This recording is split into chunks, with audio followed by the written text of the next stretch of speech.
નમસ્કાર મિત્રો, prime hospital Rajkot કે જે સૌરાષ્ટ્ર કચ્છની પેટ આંતરડા લીવર સ્વાદુપિંડના રોગોને લગતી સૌથી મોટી હોસ્પિટલ છે તેમાં હું ડોક્ટર અવલ સાદીકોટ જે અહીંયા મુખ્યત્વે લીવરના દર્દીઓને તપાસે છે તે આપનું આજની લીવર વિશેની હેલ્થ ટોકમાં સ્વાગત કરું છું.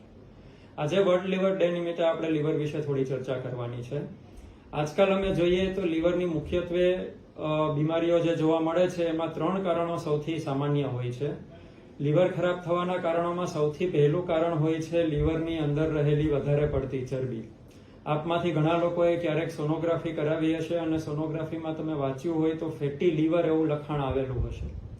અત્યાર સુધી એટલે કે થોડા વર્ષો પૂર્વે સુધી આ ફેટી લીવરથી શું થઈ શકે એ ખ્યાલ નહોતો, પણ હવે જે આંકડાઓ આવી રહ્યા છે દર્શાવી રહ્યા છે કે આ ફેટી લીવર ઘણી વખત ખૂબ જ જોખમી પ્રક્રિયામાં પરિણમી શકે છે.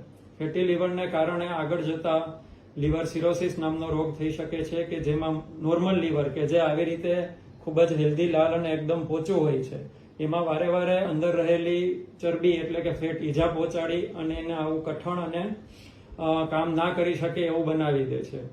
WHO એટલે કે વર્લ્ડ હેલ્થ ઓર્ગેનાઇઝેશનના ડેટા જોઈએ તો અત્યારે લીવર ખરાબ થવાનું સૌથી સામાન્ય કારણ આખી દુનિયામાં ધીમે ધીમે ફેટી લીવર એટલે કે લીવરમાં રહેલી ચરબી થઈ રહેલી છે.